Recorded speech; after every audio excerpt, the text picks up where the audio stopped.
അങ്ങനെ അവരുടെയൊക്കെ നിർബന്ധ പ്രകാരം ഞാൻ സംഘടനയുടെ തിരഞ്ഞെടുപ്പിലേക്ക് സഹായിക്കാനായി പോയി. ഞാനൊരു സ്ഥാനത്തേക്കും ഞാൻ മത്സരിച്ചിട്ടില്ല. ഇപ്പോഴും ഞാൻ ഫെഫ്കയുടെയോ ഡബ്ബിംഗ് അസോസിയേഷന്റെയോ ഔദ്യോഗികമായ ഒരു സ്ഥാനത്തും ഇല്ല. മറ്റത് ഞാൻ നേരത്തെ വൈസ് പ്രസിഡന്റും ജോയിന്റ് സെക്രട്ടറിയും ആയിരുന്നു 2018 രാജിവെക്കുമ്പോൾ.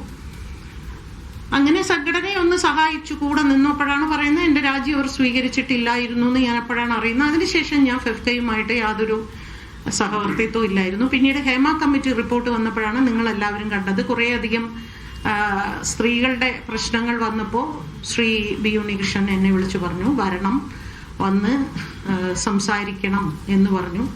അവിടെ വന്നു. കുറെ സംഭവങ്ങളൊക്കെ അതിനുശേഷം നടന്നു.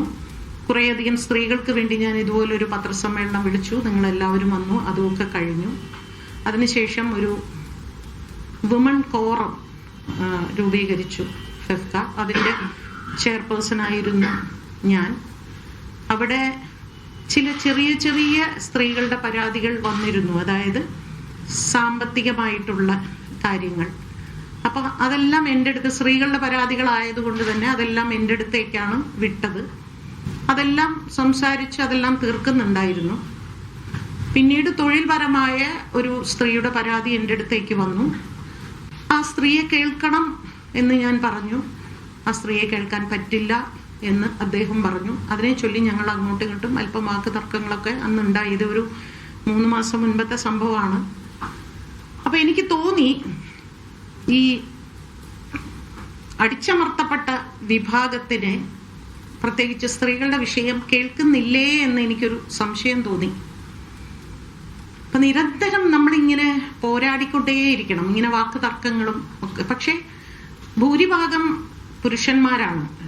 അപ്പോൾ അവിടെ ജനറൽ കൗൺസിലിൽ എടുക്കുന്ന തീരുമാനമാണ് അന്തിമ തീരുമാനം. അങ്ങനെ ഞാൻ അന്ന് തന്നെ 3 മാസം മുമ്പ് തന്നെ ഈ വുമൺ കോറം ചെയർപേഴ്സൺ സ്ഥാനം ഞാൻ രാജിവെച്ചു. ആ വിഷയവും പുറത്തൊന്നും വന്നിട്ടില്ല. ഇപ്പോഴും അതും സ്വീകരിച്ചിട്ടില്ല എന്നൊക്കെയാണ് പറയുന്നത്. പക്ഷെ പിന്നീട് ഞാൻ ഒരു വിഷയത്തിൽ ഇടപെട്ടിട്ടില്ല. അപ്പൊ എനിക്കറിയാം ഈ വിഷയവും ഇന്നലെ വിധി വന്ന അടുത്ത സെക്കൻഡ് സെക്രട്ടറി പറയുന്നു അപേക്ഷ കിട്ടിയാൽ ഉടൻ പരിഗണിക്കും. അതങ്ങനെയല്ല പറയേണ്ടത്. അപേക്ഷ കിട്ടിയാൽ ജനറൽ കൗൺസിലിൽ വെക്കും.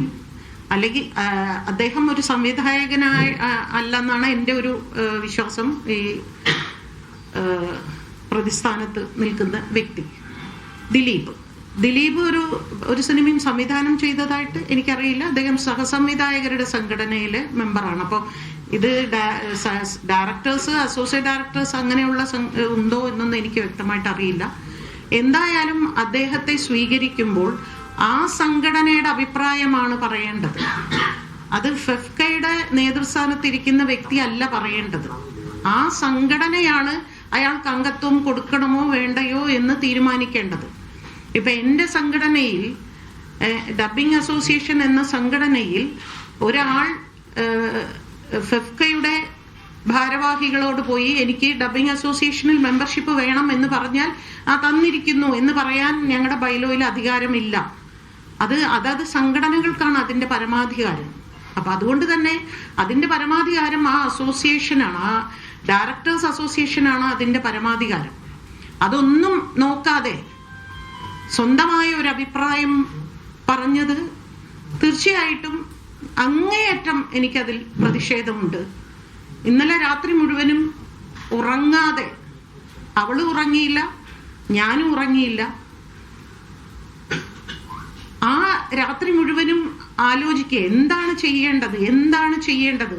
രാവിലെ ഞാൻ ആദ്യം വിചാരിച്ചു ഒരു മെയിൽ ഡ്രാഫ്റ്റ് ചെയ്തിട്ട് അയക്കാം. പക്ഷെ ആ മെയിൽ ഡ്രാഫ്റ്റ് ചെയ്ത ഞാൻ അയച്ചാലും അത് അവിടെ കിടക്കും എന്നല്ലാതെ ഇതാരും അറിയാനും ഒന്നും പോകുന്നില്ല. പക്ഷെ എനിക്കിത് അറിയണം, എല്ലാവരും അറിയണം. എൻ്റെ പ്രതിഷേധം, എൻ്റെ ശരി. ഞാൻ ഈ ഒരു അതിജീവിതയ്ക്ക് വേണ്ടി മാത്രമല്ല, ഏതൊരു വ്യക്തിക്കും ഒരു പ്രശ്നം വന്നാൽ പ്രശ്നം അനുഭവിക്കുന്ന ശരിയോടൊപ്പം നിൽക്കുക, സത്യത്തോടൊപ്പം നിൽക്കുക എന്ന് എനിക്കറിയാമോ. എനിക്ക് ഇതിൽ ഒരുപാട് നഷ്ടം സംഭവിക്കുമോ അതൊന്നും ഞാൻ ഭയപ്പെടുന്നില്ല. ഞാനിപ്പോൾ 19 വർഷം കഴിഞ്ഞ ഇൻഡസ്ട്രിയിൽ, ഇനിയിപ്പോൾ എനിക്ക് പ്രത്യേകിച്ച് ലാഭവും നേട്ടവും ഒന്നും ഞാൻ നോക്കേണ്ട ആവശ്യമില്ല. അത് ചെറുപ്പകാലത്തും ഞാൻ നോക്കിയിട്ടില്ല, ഇന്നും ഞാൻ നോക്കുന്നില്ല. അപ്പം എനിക്ക് രാവിലെ തോന്നി എനിക്ക് ഇങ്ങനെ ഒരു വീഡിയോ ഇടണം എന്ന് തോന്നി. അങ്ങനെയാണ് ഞാൻ എൻ്റെ പ്രതിഷേധം ഞാൻ അറിയിച്ചത്. സംഘടനയിൽ നിന്ന് ആരും എന്നെ വിളിച്ചിട്ടൊന്നുമില്ല, അവർ വിളിക്കുകയില്ല. കാരണം അവരെ സംബന്ധിച്ച് ഭാഗ്യലക്ഷ്മി എന്ന് പറയുന്ന ഒരു വ്യക്തി ആ സംഘടനയിൽ ഇല്ലാതെ പോയത് കൊണ്ട് പ്രത്യേകിച്ച് നഷ്ടമൊന്നും സംഭവിക്കാനൊന്നും പോകുന്നില്ല.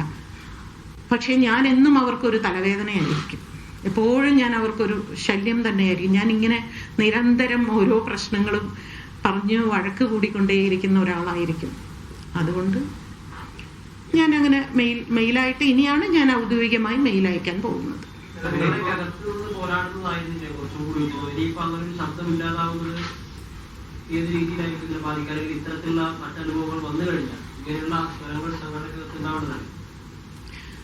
അവിടെ ഞാൻ പറഞ്ഞില്ലേ, ഒരു സ്ത്രീയുടെ ശബ്ദമേ ഉള്ളൂ, ബാക്കി ഭൂരിഭാഗം പുരുഷന്മാരുടെ ശബ്ദമാണ്. അതുകൊണ്ട് തന്നെ 2018 ഞാൻ സംസാരിച്ചത് തന്നെയാണ് ഇനിയും സംഭവിക്കാൻ പോകുന്നത്. അതിനപ്പുറമൊന്നും അവിടെ സംഭവിക്കാൻ പോകുന്നില്ല.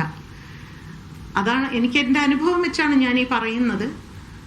അതുകൊണ്ട് തന്നെ ഈ ഒരു സ്ത്രീ ശബ്ദം വെച്ചുകൊണ്ട് അവിടെ ഒരു തീരുമാനം, കാരണം ഭൂരിഭാഗത്തിന്റെ തീരുമാനം എന്താണോ അതായിരിക്കും മിനിറ്റ്സിൽ വരുന്നത്. ഒരാളുടെ തീരുമാനം വെറുതെ നമ്മൾ വാർത്തയാക്കാം എന്നല്ലാതെ അതിന് പ്രത്യേകിച്ച് മാറ്റങ്ങളൊന്നും അവിടെ ഉണ്ടാകാൻ പോകുന്നില്ല. അതുകൊണ്ടാണ് ഞാൻ പൂർണ്ണമായിട്ടും അവിടെ നിന്ന് ഇറങ്ങാൻ തന്നെ തീരും. കാരണം ഇത് ഇന്നും ഇന്നലെയല്ല, ഞാൻ കുറച്ച് ദിവസമായിട്ട് ഞാൻ ഈ പോരാട്ടം ഉള്ളിൽ നടത്തിക്കൊണ്ടേയിരിക്കുന്നു. പലരും കൂറുമാറിയെങ്കിലും ശക്തമായ മൊഴികളും ഉണ്ടായിരുന്നു. എന്നിട്ടും ഇങ്ങനെ ഒരു വിധി ഉണ്ടാകാനുള്ള കാരണം എന്താണെന്ന് മനസ്സിലാക്കുന്നത്? അതാണ് ഇപ്പൊ നമ്മൾ പഠിച്ചുകൊണ്ടിരിക്കുന്നത്. ഇനിയിപ്പോ നമ്മൾ അതിനെക്കുറിച്ച് വളരെ ഗൗരവമായിട്ട് എന്തുകൊണ്ടാണ്, എവിടെയാണ് ഇങ്ങനെ ഒരു നമുക്ക് പ്രതീക്ഷ നഷ്ടപ്പെട്ടത്. 21 പേർ കൂറുമാറുക എന്നുള്ളത് മാത്രമല്ല, പല കാര്യങ്ങളും അതിൽ നടന്നിട്ടുണ്ട്. മെമ്മറി കാർഡ് പുറത്തു പോയിട്ടുണ്ട്. രാത്രി കാലങ്ങളിൽ ആ മെമ്മറി കാർഡ് പലരും കണ്ടിട്ടുണ്ട്. അതിലൊക്കെ ഏതോ ഒരു ഓഫീസർ ഇരുന്ന് ചാനൽ പറയുന്നുണ്ടോ അതിൽ എഡിറ്റിംഗ് നടന്നിട്ടുണ്ട് എന്ന് പറയുന്നു. അതിന്റെ ഹാഷ് വാല്യൂ മാറിയിട്ടുണ്ട്. ഇതെല്ലാം ഹൈക്കോടതിയിൽ ആ കേസ് നിലനിൽക്കുകയാണ്. ഇതെല്ലാം കോടതിക്കുള്ളിൽ നിന്നാണ് സംഭവിച്ചിരിക്കുന്നത്.